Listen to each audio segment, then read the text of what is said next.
Kumusta na kayong lahat? Welcome to Storytime with Tita. Ang babasahin nating kwento ngayon ay pinamagatang Maria Makiling. Isang story and coloring book. Panulat ni Amy Labangco at guhit ni Joel Labangco. Simulan na natin.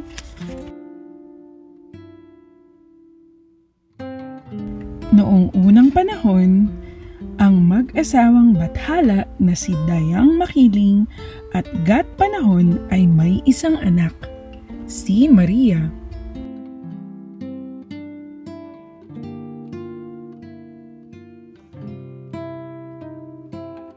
Nang panahong iyon, ang mga tao at mga bathala ay nagkakausap at nagkakasalamuha.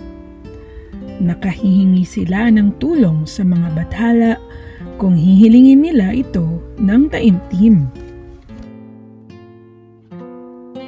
Nakaugalian na ni Maria ang pagpunta sa isang talipapa sa lupa.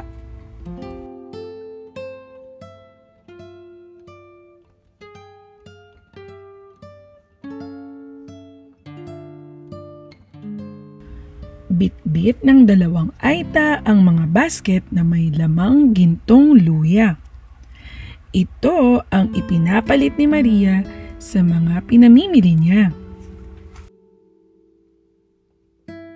May isang araw sa isang linggo na ang mga kalapit bayan ay nagpupunta upang mangalakal sa talipapa.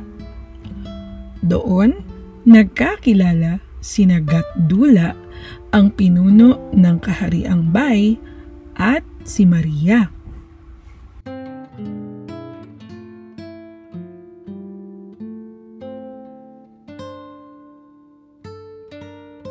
Agad na iniyuko ni Gat Dula ang kanyang ulo bilang paggalang at paghingi ng paumanhin kay Maria.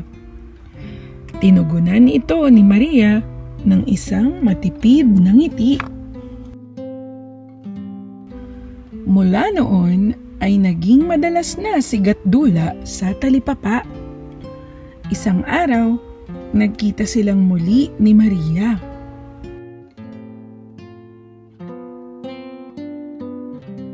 Ito ang naging simula ng pag-iibigan ni Gat Dula at Maria. Ikinagalit ni Gat Panahon at ikinalungkot ni Dayang Makiling na ang kanilang anak ay umiibig sa isang tao.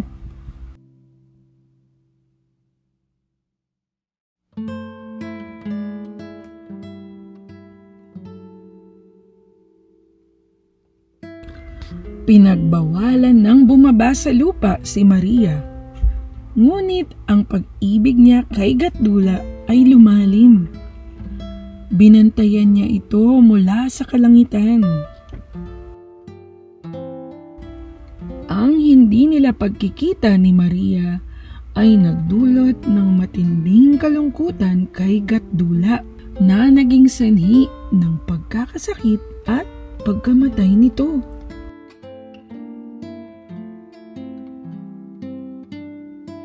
Hiniling ni Maria sa mga bathala ang kaluluwa ni Gat Dula at siya ay pinagbigyan. Muling nagkasama ang dalawa.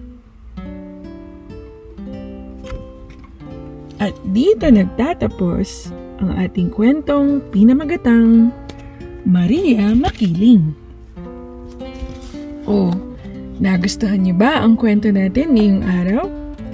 Sana ay naibigan nyo ito at mag-subscribe lamang sa aming channel para mas makapaghatid pa kami ng mas maraming kwentong tulad nito sa inyo.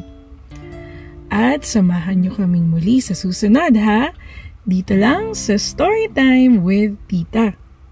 Paalam!